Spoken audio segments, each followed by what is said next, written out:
Allô?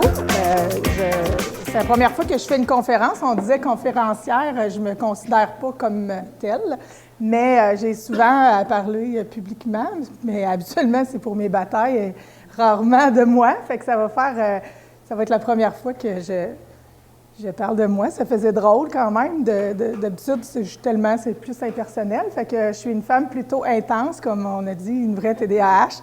Ça se peut que je parte dans des affaires puis que je sorte du contexte. N'hésitez pas à me ramener. Je suis quelqu'un de très ouverte. Et si vous avez des questions, vous pouvez me les poser aussi. Fait que j'ai des valeurs et des convictions inébranlables.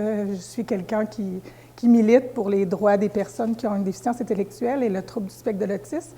Et là aussi, ma bataille est beaucoup en lien avec les situations vécues par des familles qui vivent avec la DPJ dans leur vie. C'est mes batailles présentes.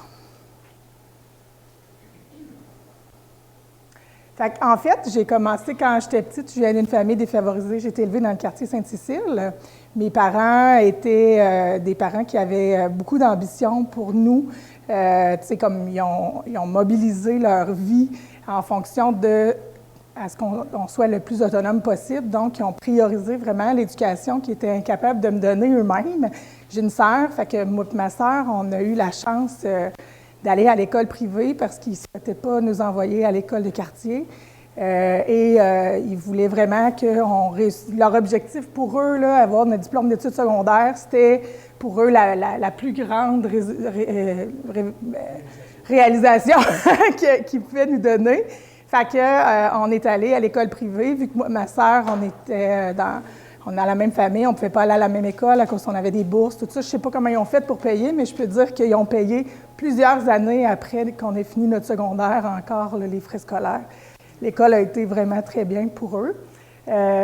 Donc, c'est ça. Mon père, qui est un homme très sexiste, qui vit, ma mère, les rôles traditionnels, c'est ancré dans ses valeurs, mais en vieillissant, j'ai compris qu'il nous avait élevés avec une approche féministe qui est tellement pas, dans ses valeurs, c'est assez drôle, mais petit, comme nous, à 16 ans, là, on n'avait pas le choix de commencer notre cours de conduite. Là.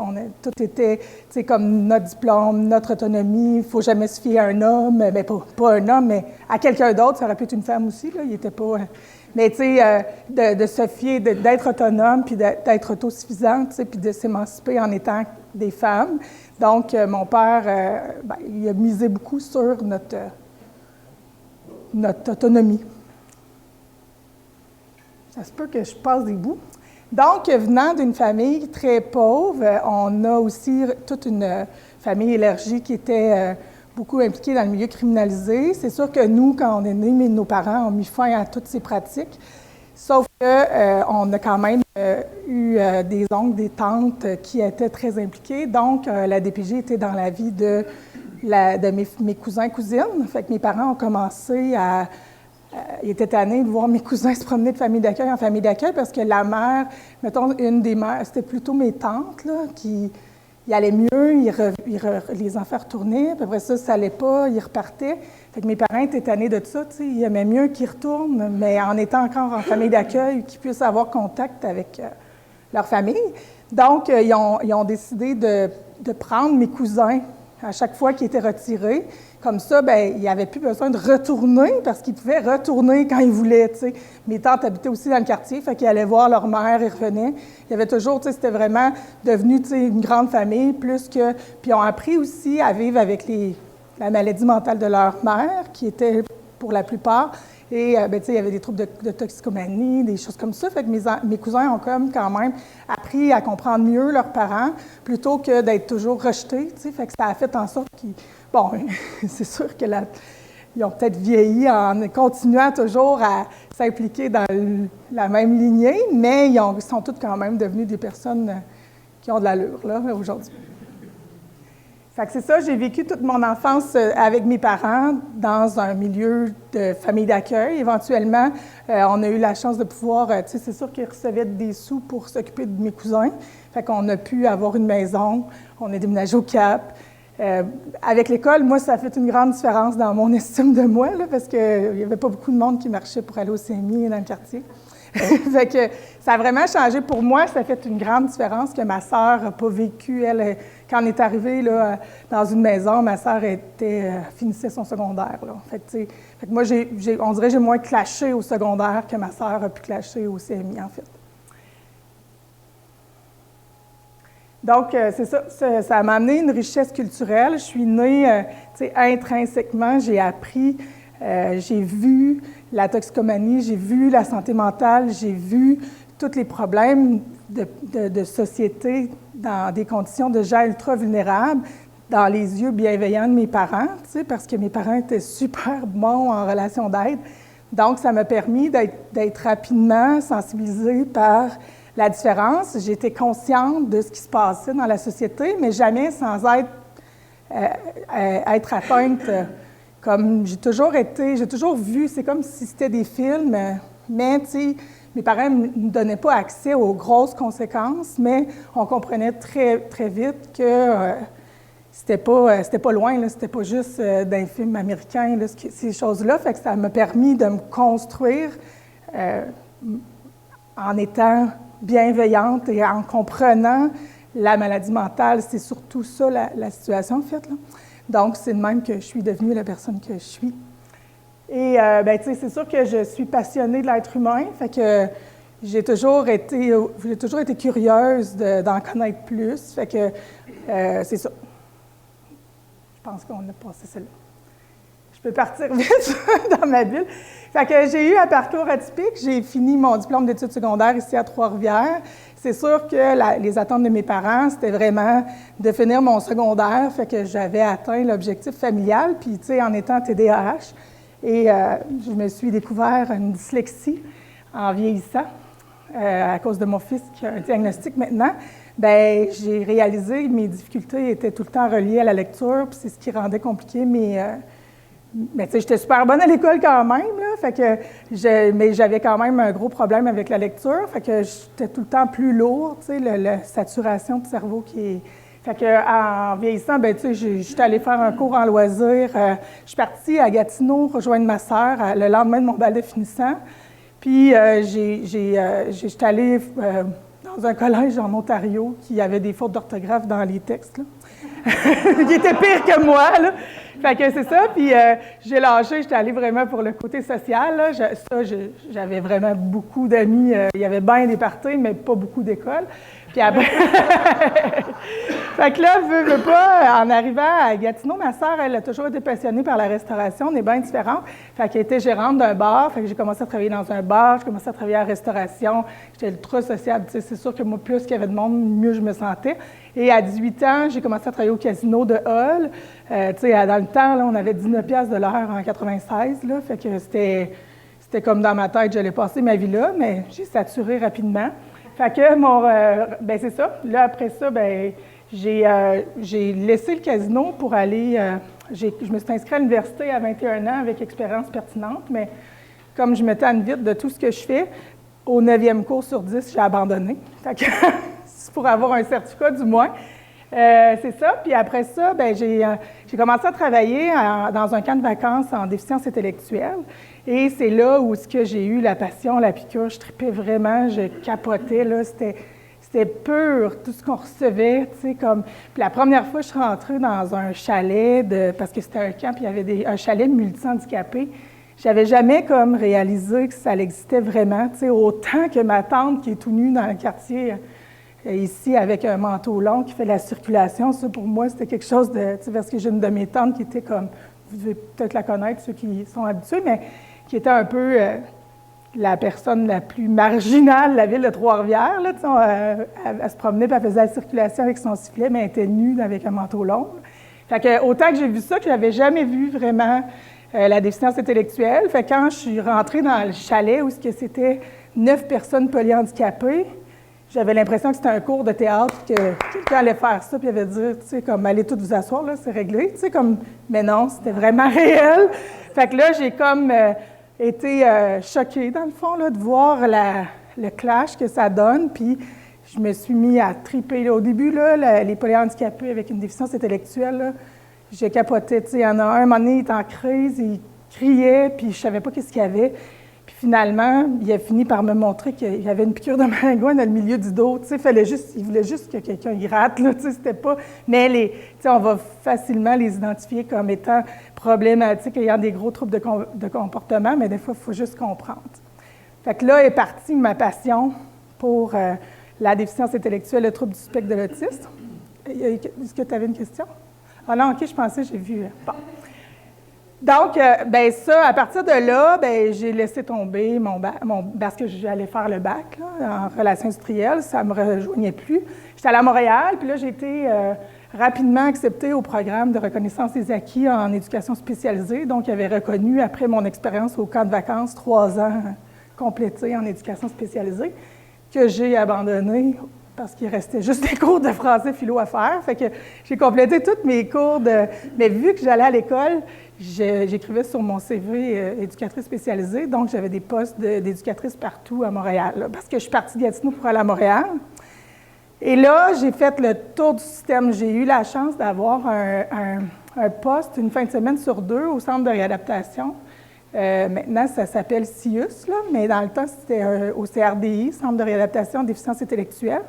Ça me permettait d'avoir les avantages sociaux du côté des établissements publics. Et à un moment donné, j'ai tout enlevé ma disponibilité, puis j'ai fait le tour du système.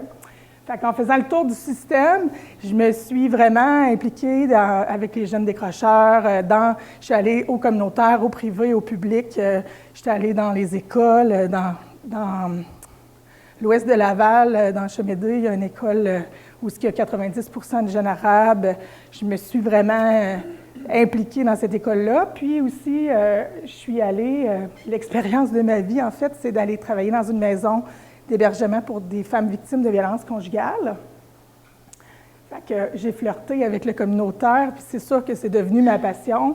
Je suis pas le genre de personne qui est systémique, puis qui a un intérêt pour tout ce qui est public. Puis moi, je suis du genre à... De toute façon, telle une TDAH, quand je m'implique, je peux pas faire comme respecter une liste de tâches. Là. Je suis engagée même le soir, la nuit, les fins de semaine. Puis tu sais, j'avais pas de...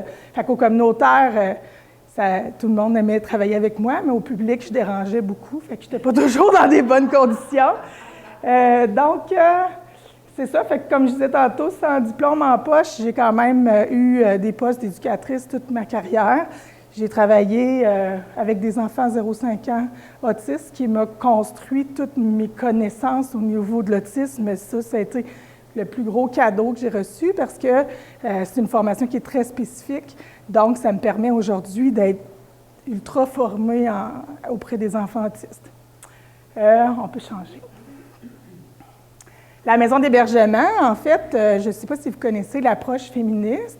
L'approche féministe, c'est une approche qui est basée sur la personne dans un objectif de s'émanciper. T'sais. Fait que les gens, quand ils vivent de la violence, bien, habituellement, s'ils arrivent à la maison d'hébergement, ça se peut que leur passage soit super rapide. Donc, c'est une thérapie radicale qui fait que tout ce qui va rentrer, le but, c'est que ça reste. Parce que quand ils retournent dans la relation violente, bien, il faut qu'ils aient gardé le maximum d'informations pour quand ils reviennent. Tu sais, qu'ils soient prêts. Exemple, ils vont tout de suite aller faire un compte de banque à part, ils vont tout de suite aller soit à l'aide sociale pour être sûr qu'ils deviennent autonomes au niveau financier, même s'ils ont le potentiel de travailler, juste pour être capables de, si advenant le cas qu'ils retournent, bien, ils peuvent repartir et les interventions vont être vraiment basées sur ce qu'ils sont pour s'émanciper dans le fond. Fait que c'est devenu ma philosophie. J'ai eu des formations sur l'empowerment, l'empouvoirment.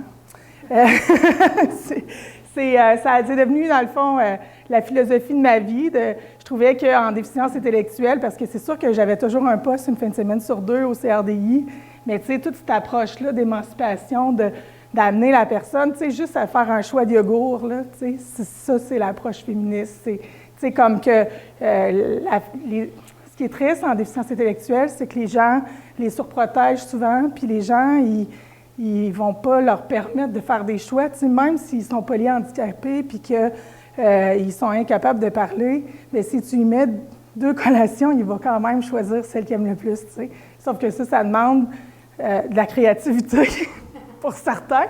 Et c'est sûr qu'on a vécu pendant des années de temps avec un système qui était nourri, blanchi et lavé, là, tu sais, comme, fait qu'il fallait qu'il soit propre, qu'il mange, puis qu'il sente bon, puis qu'il soit habillé, puis ça, c'était le maximum qu'on donnait. C'est une mentalité qui est encore là, parce que ces intervenants-là, bon, il y en a plusieurs qui partent à la retraite, mais ils sont encore présents souvent, fait que ça peut nuire un peu à la réadaptation, vraiment.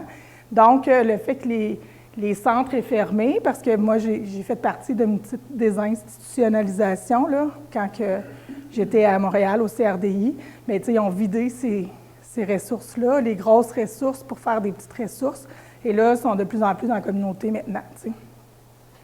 C'était ça hein, qu'on devait dire, hein, par rapport à...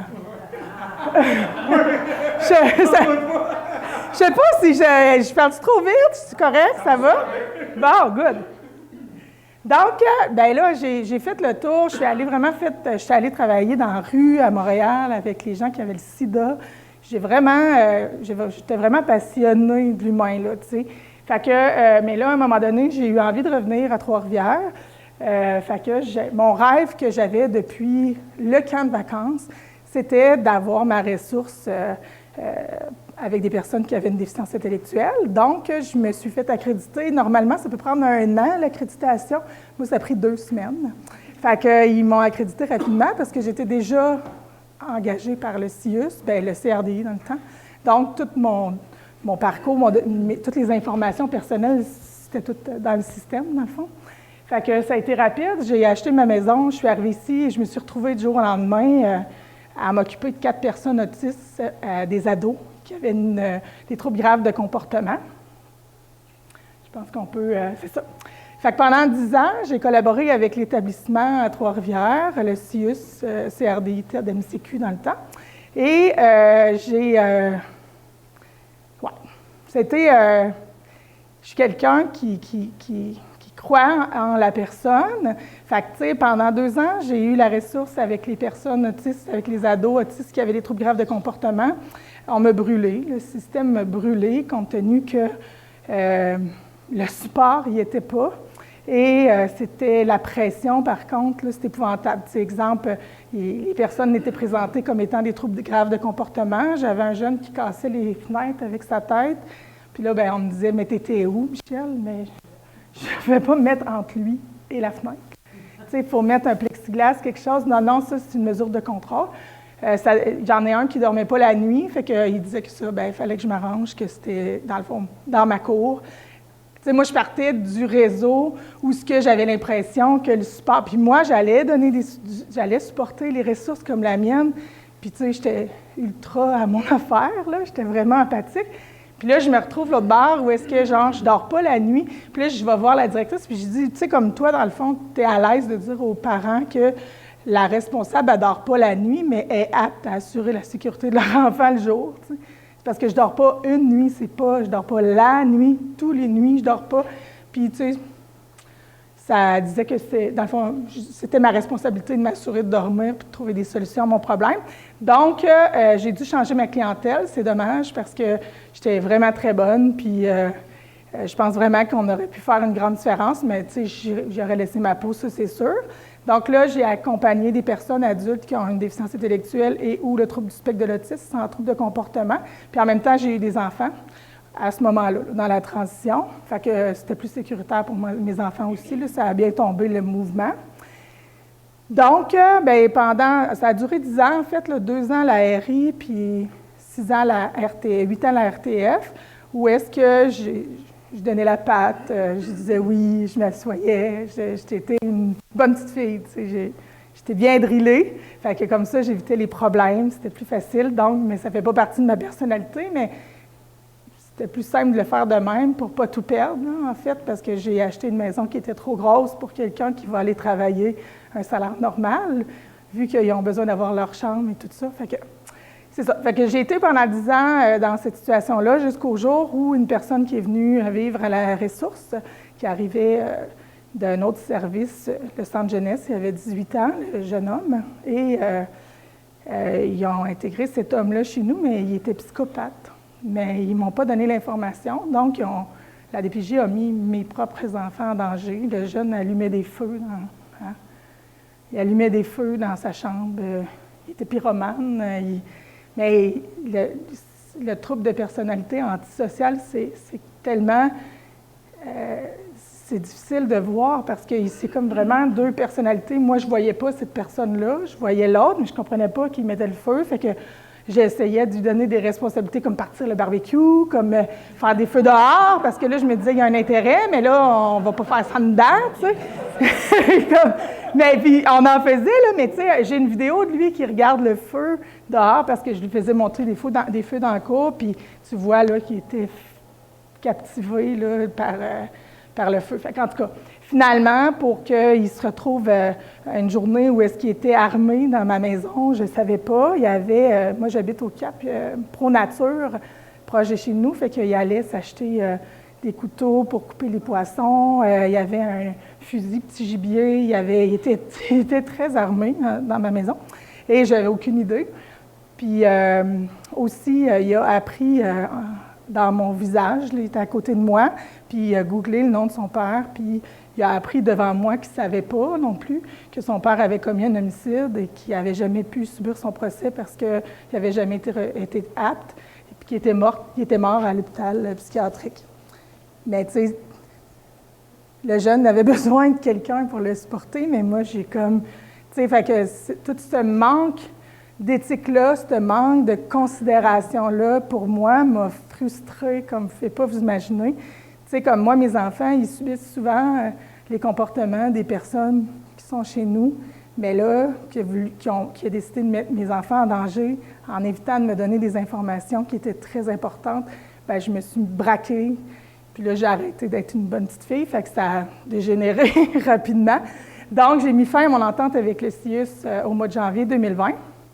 Les derniers qui ont quitté, mais Kevin était là, il y a 3 personnes qui étaient là, j'avais 5 jeunes, puis il y a 3 personnes qui sont restées. Les 2 qui avaient une déficience plus importante sont partis. Puis le 3 mars 2020, juste avant la pandémie, bien, je suis tombée autonome pour m'occuper d'un organisme qui partait et qui devait être communautaire.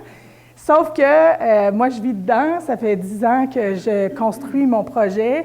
Et là, j'ai essayé de créer un CA, mais c'est pas possible de devenir un organisme communautaire quand c'est ma vie aussi, c'est mon intimité. T'sais. Moi, je suis mariée, mon mari a sa maison, moi j'ai la mienne. Quand je suis en congé, je vais à l'autre maison. Là, il y a des gens qui prenaient des décisions pour ma vie personnelle, parce que si tu prends des décisions pour la ressource, ça veut dire que ça implique que c'est mon quotidien à moi qui... Puis, tu sais, avoir des employés, ça ne marche pas. L'approche que j'utilise est tellement détonnée de plusieurs que les gens ne comprennent pas. Puis même, tous les gens que je rencontrais qui étaient intéressés au CA ne comprenaient pas non plus. Fait que ça a été un peu compliqué.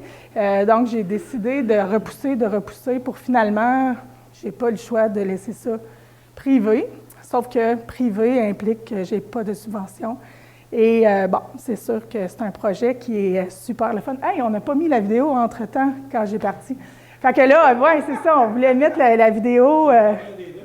Oui, c'est ça, celle qui se présente, là. Je suis quasiment allée au bout. Je voulais vous les présenter. Salut! Allez vous présenter? Ça fait toi? Juliette! Stéphanie, c'est qui, toi? Stéphanie, la blonde à Kevin. Stéphanie, la blonde à Kevin. Ah, elle, c'est qui, hein? C'est qui? Ah, OK. Tremblay, Jeanne, Coron, toi.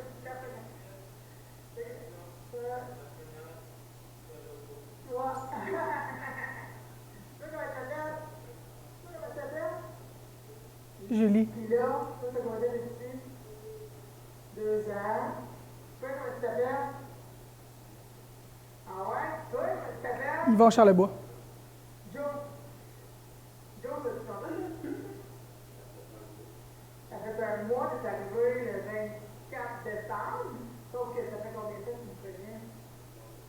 C'est ça. Avant, tu venais me voir comme étant quoi?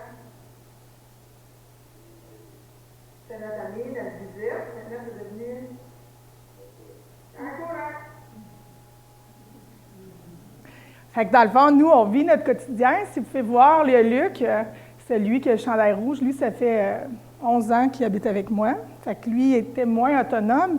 Je l'ai quand même gardé parce qu'il allait l'envoyer dans une ressource. Lui, ben là, il y a un de ses frères qui est décédé au mois de septembre, mais il est très proche de ses 2 frères.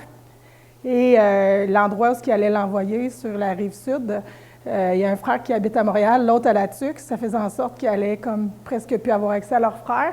Fait que j'avais trop de peine de toute façon qu'ils partent. Fait que j'ai gardé Luc. Puis il faisait pas au départ, il faisait pas partie du projet parce qu'il devait me suivre. Quand on était en congé, je l'amenais à l'autre maison avec moi. Puis eux peuvent rester seuls. Puis Yvon, il est arrivé, lui, au mois de mai. Lui aussi, là, il est moins autonome. Mais tu sais, au départ, dans ma tête, le groupe allait être un groupe qui est plus comme Kevin ou comme, puis qui sont plus autonomes. Mais Luc et Yvon, maintenant, reçoivent un chèque emploi-service. Ça, c'est, vu qu'on est au privé, bien, le CIUS a accepté de calculer le nombre d'heures, comme s'ils vivaient dans leur famille, en fait. Puis, on reçoit comme une paye, un nombre d'heures qui est calculé en fonction de chacun de leurs besoins. Et Stéphanie et Julie, c'est les employés de Luc et Yvon. Donc, leur travail, ils reçoivent, eux autres, ils ont une contrainte sévère à l'emploi. C'est la manière qu'ils vivent avec un montant d'argent qui est donné par le gouvernement. Donc, ils ont le droit de gagner 200 $ de plus par mois. Fait que normalement, ils sont intégrés dans des plateaux de travail où est-ce qu'ils peuvent avoir maximum 10 $ par jour. C'est dans le fond pour payer les frais de déplacement ou la carte d'autobus, ces choses-là. Mais ils ont quand même 1 600 par mois là, que le gouvernement donne. Fait que moi, ma vision, c'est que c'est quand même les gens, les contribuables, qui payent des taxes pour que vous receviez ce montant-là. Fait qu'eux donnent en échange aussi. Tu sais, c'est comme un échange. Donc, ce n'est pas dans un but d'exploiter, mais là, vu qu'il y avait la pandémie puis que les plateaux de travail, ça devenait compliqué, bien, au moment où moi, j'ai eu la réponse pour le chèque emploi-service, bien, j'ai eu l'idée de partager avec eux ce montant-là. Donc, Kevin, lui, avait un autre travail, mais ils sont très impliqués, là. Ça fait en sorte que les 2 autres, qui sont moins autonomes, font vraiment partie de la gang. L'approche qui est utilisée est basée sur l'empowerment aussi. Donc, chacun, individuellement, a des forces que l'autre n'a pas. Tu sais, comme lui, Kevin, là, tes forces, mettons. Dans quoi tu es bon?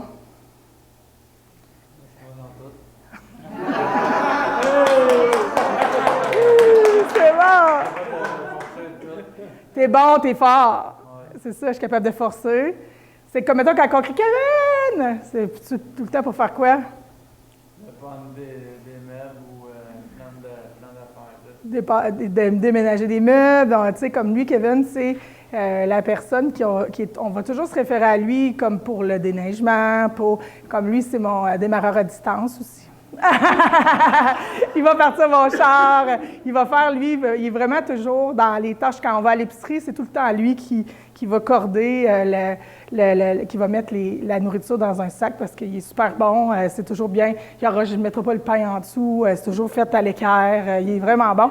Il est rentré les sacs, c'est lui, là, tu sais, comme que les autres, bon, mais tu sais, comme, mettons, Stéphanie, elle, c'est Mme Blancheville, elle est toujours en train de ramasser, nettoyer, c'est celle qui va faire le ménage. Tu sais, chacun a des forces qui fait en sorte que si on exclut les 2 autres, parce que les autres ont besoin d'être gardés, qu'on le garde, mais là, comme là, ils sont capables de se garder, par contre. C'est comme là, les filles sont là avec les 2 autres. Mais ensemble, seuls, ils ne sont pas encore prêts à vivre en appartement, mais ensemble, ils sont capables de vivre seuls. Tu sais, comme j'ai pas besoin d'être là. Avant, quand il n'y a pas les 2 autres, je partais les fins de semaine, puis il était seul à la maison. Puis là, c'était comme, il tripait là, vraiment. Là, c'est sûr que c'est plus compliqué parce que je n'amènerais pas les 2 autres quand je m'en vais en congé. Fait que là, il y a quelqu'un à la maison, là, parce que, tu sais, à un moment donné, c'est plus congé, mais c'est comme quand je n'avais juste un, je l'amenais, puis il était seul. Fait qu'ensemble, ben, tu sais, comme les deux filles, ils s'occupent beaucoup de Luc puis Yvon. Ils sont très maternels. Julie, elle a un garçon de l'âge de Kevin qu'elle a élevé toute sa vie, là. Et Stéphanie, ben, tu sais, est très maternelle, elle est vraiment super bonne. Fait qu'ensemble, ben, tu sais, ils s'entraident et chacun, tu sais, c'est comme Julie, elle prend des médicaments comme 4 fois par jour. Fait que ça va souvent être elle qui va faire penser aux autres de prendre leur médic. Mais ça, même quand je suis là, comme ça, quand je ne suis pas là, bien, ça continue à rouler. Tu sais, la vie, ils ont pris vraiment le pouvoir sur leur vie. Tu sais, comme quand à l'épicerie, tu sais, on fait pas, c'est pas moi qui décide ce qu'ils mangent. On s'assoit ensemble, on décide des repas qu'on va faire, on se fait un listing. Puis là, bien, les repas qu'ils veulent manger, mettons comme cette semaine, c'était la fête à Julie, elle voulait manger de la lasagne. Bien, moi et Kevin, on a fait ensemble la lasagne, la sauce à spaghetti. Puis, tu sais, j'ajoute, mettons, les légumes déjà coupés pour qu'éventuellement, ils puissent tout le faire tout seuls, tu sais. Fait qu'ils apprennent à faire des repas, mais ils sont devenus très autonomes dans d'autres. Fait qu'il y a des repas dans la semaine que je n'ai même plus besoin de m'occuper d'eux, là. Ils s'occupent de tout. Si, mettons, c'est l'heure du dîner, puis Kevin, il monte se faire à dîner, bien, il va faire un dîner à Luc, mettons. Puis, tu sais, ça se fait tout seul. Vraiment, là, c'est vraiment un projet de collaboration. Ils sont vraiment très unis. Ils sont super proches. Il y a une dynamique, là, qui est vraiment cool. Si vous passez dans le coin, vous pouvez arrêter. C'est ouvert aussi. Qu'est-ce qui est le fun, c'est que j'ai voulu créer une ressource qui, dans le temps où est-ce que j'étais accréditée, on ne pouvait pas permettre aux familles de venir comme ils voulaient. Le CIUS n'acceptait pas. Donc, là, présentement, bien, tu sais, la famille, quand qui viennent, ils n'ont pas besoin de me demander s'ils peuvent venir, là. Des fois, je suis dans le salon, puis le frère à Yvon, il est dans la chambre à Yvon, puis je ne sais même pas qui est là, là. Fait que, tu sais, c'est la maison de ces personnes-là. C'est leur maison, la nôtre, en fait, parce que moi aussi, je vis là avec mes enfants. Moi, je me promène, là. Mais moi, ma maison, c'est celle-là. La maison de mon chum, c'est la sienne. Moi, c'est la mienne. Tu sais, ma décoration, mes plantes, mes affaires sont toutes là. Tu sais, c'est ma maison.